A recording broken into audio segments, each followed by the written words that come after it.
kami dari kelompok 2 akan mempresentasikan tentang rumah adat Honai. Namun sebelum memasuki presentasi, izinkan kelompok kami memperkenalkan diri terlebih dahulu. Perkenalkan, nama saya Sabrina Juliana Sandi, nomor presensi 32, bersama rekan-rekan saya. Saya Alif Nur Fauzi dari nomor presensi 03. Saya Juliana Syafrisari dari absen 20. Saya Bunga, nomor presensi 12. Saya Musadiban, nomor absen 25. Oke. Kelompok kami memilih rumah adat Honai sebagai objek pembahasan didasarkan pada keunikannya dan bentuknya yang sederhana sehingga mudah dibuat dalam bentuk miniatur. Rumah Honai ini merupakan simbol identitas suku Dani di Papua dan mencerminkan kearifan lokal dalam menghadapi kondisi alam pegunungan yang dingin. Bentuknya yang bulat, atap kerucut dari jerami, serta konstruksi tanpa paku menunjukkan kecerdasan arsitektur tradisional yang telah diwariskan selama ratusan tahun.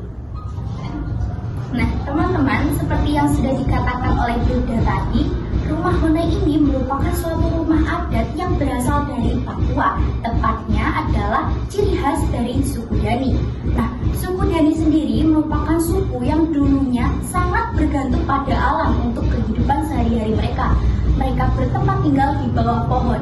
Namun, ketika hujan dan juga malam tiba, suku Dani merasakan dingin yang menusuk kulitnya, sehingga mereka mencari cara bagaimana mereka dapat membuat suatu rumah untuk tempat berlindung dan juga menghangatkan diri mereka.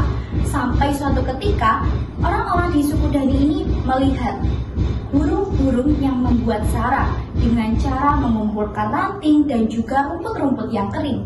Mereka melihat bagaimana proses pembuatan dari burung tersebut membuat sarang.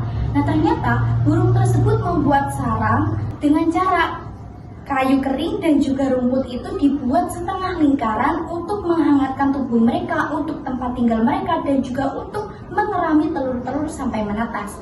Nah, akhirnya dari kejadian tersebut, suku Dani ini membuat suatu rumah yang sama persis bentuknya dengan sarang burung, yaitu berbentuk lingkaran, dengan atap setengah lingkaran dan dari jerami.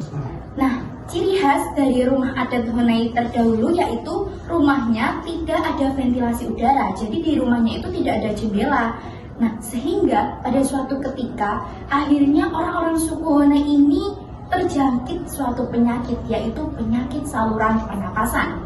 Nah, pada saat ini akhirnya orang-orang suku Dani ini menginisiasi agar kejadian tersebut tidak terulang lagi dengan cara menambahkan ventilasi di rumahnya. Nah, teman-teman, ternyata rumah adat Honai ini memiliki dua jenis berdasarkan kelamin, yaitu rumah adat Honai laki-laki dan rumah adat Honai perempuan.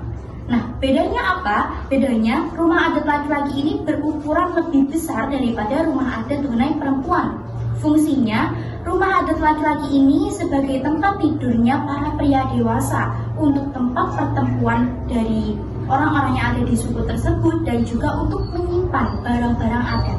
Sedangkan yang rumah adat perempuan ini digunakan untuk tempat tidur para wanita dan juga anak-anak mereka.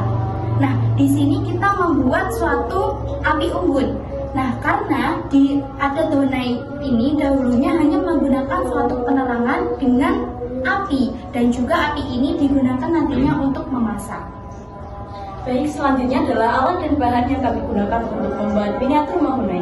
Jadi yang pertama itu dari alas. Alas itu kita memakai alas kue karena dia itu lebih kokoh. Lalu untuk pagar dan rumah kita tuh memakai stick. Nah, di dalam stick itu agar dia bisa kokoh, kita memakai tumpuan kertas karton.